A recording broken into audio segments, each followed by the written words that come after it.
All right, where's Andy Shaw? We're going local here. Andy, you back there somewhere? There you go. All right.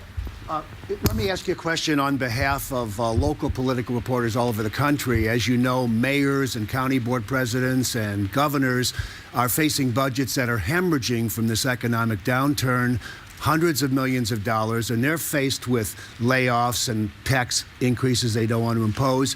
And they're kind of wondering, to paraphrase the late, great Mike Royko, where's ours? What in your plan speaks to the needs of governmental bodies? They're not Main Street, they're not Wall Street, they're not the U.S. Capitol, but they're Randolph and LaSalle, which is City Hall, and they're Second and Capitol, where you worked for 8 years in Springfield. Hundreds of your friends are wondering what you're going to do because they're in desperate straits from the standpoint of their budgets. Well, look, this is an important point, and it's one that I addressed during the campaign and is implicit in the economic recovery plan that I talked about yesterday and that I talked about on Saturday in my weekly address. We are going to have to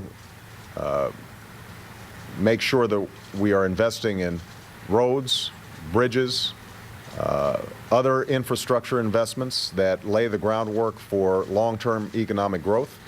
A lot of that goes through our states and our local governments. And one of the things that we're going to also want to make sure of is that as part of our economic plan, that we are fast-tracking some of these projects. And so the best way for us to do that may be, in some cases, to see what projects are already being undertaken by state and local governments and making sure that they have the funds to continue those projects. So we're going to be working very closely with governors. We're going to be working very closely with mayors of towns, small and large, across the country.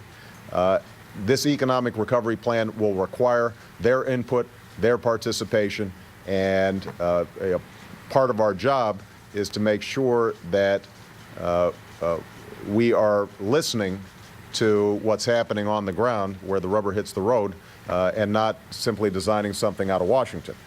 Now, this raises one other important point, though. Part of the charge of Peter and Rob and the rest of our budget team is to make sure that we are proceeding on projects and investments based on national priorities and not based on politics. I mean, you mentioned sort of my friends. I want to be clear, friendship doesn't come into this. That's part of the old way of doing business.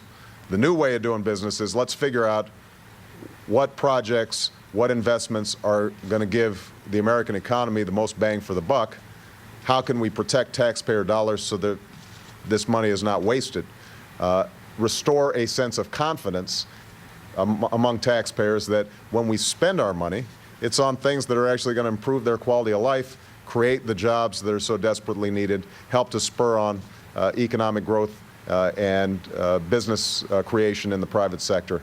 That's all part of the new way of doing business. If I may follow up. No follow-up, Andy, because we got a bunch. Last question. All right. We've got, I'm going to call on Steve Toma. Where's Steve? And the reason I'm going to call on Steve, I understand that as a lifelong White Sox fan, you were placed in the Cup section yesterday. And I want to apologize for that. This is also part of the new way of doing business. When we make mistakes, we admit them. Well, thank you, sir. That's the change we need on behalf of White Sox fans.